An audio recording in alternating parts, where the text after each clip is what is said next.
Le ni député, les la salariés. parole est à monsieur Michel Larive.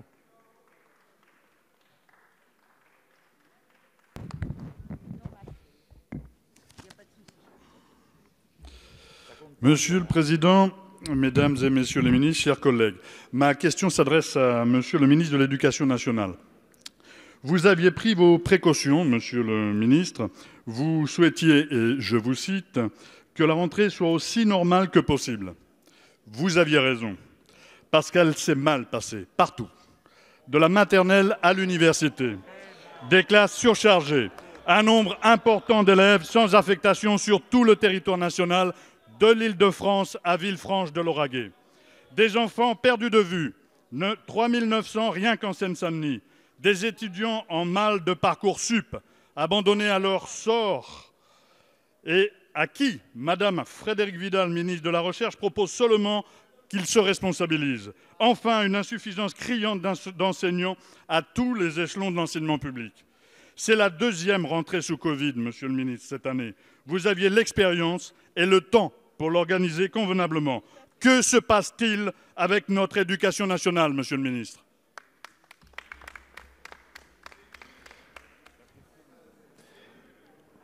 Ah oui, si vous voulez bien répondre. La parole est à monsieur Jean-Michel Blanquer, ministre de l'Éducation nationale et de la jeunesse.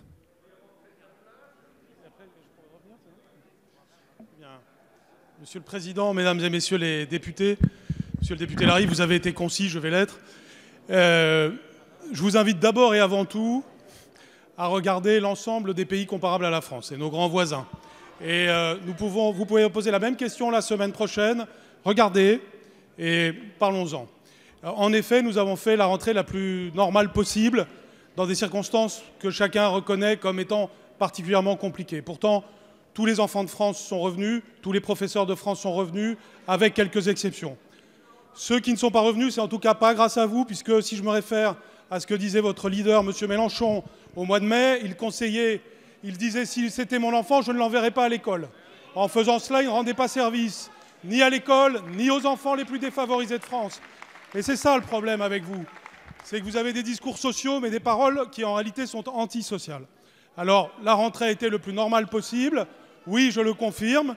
Et comme visiblement vous voulez garder du temps, j'en garde aussi. Monsieur Larive, vous avez à nouveau la parole. Je remarque que j'ai voulu être plutôt apaisant. Vous ne l'êtes pas, Monsieur le ministre, tant pis pour vous. J'entends vos arguments quand même, mais comprenez notre inquiétude, Monsieur le ministre. Les enfants qui rentrent à l'école aujourd'hui sont nos bacheliers de 2031. Ils sont notre avenir, l'avenir de notre pays.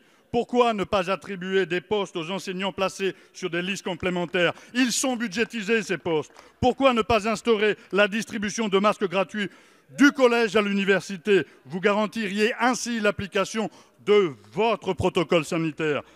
Vous avez raison, je regarde l'Europe, et l'Europe vous dit ceci: l'Italie va recruter 84 000 personnels enseignants.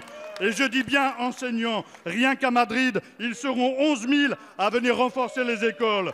Et pour garantir des classes limitées à 20 élèves. Alors pourquoi, Monsieur le ministre, pourquoi vous voulez que nous soyons les mauvais élèves de l'Europe? Monsieur le ministre, vous avez la parole. Bien, monsieur le député, vous ne savez pas de quoi vous parlez.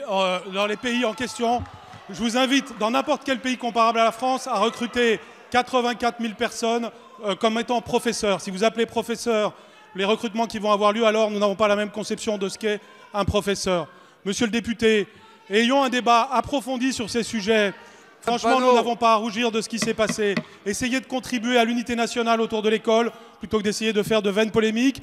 Jamais le taux d'encadrement à l'enseignement primaire n'a été aussi favorable.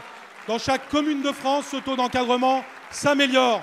Nous avons mis 1 500 000 heures supplémentaires pour aider les élèves. Et aujourd'hui, nous sommes organisés pour les aider.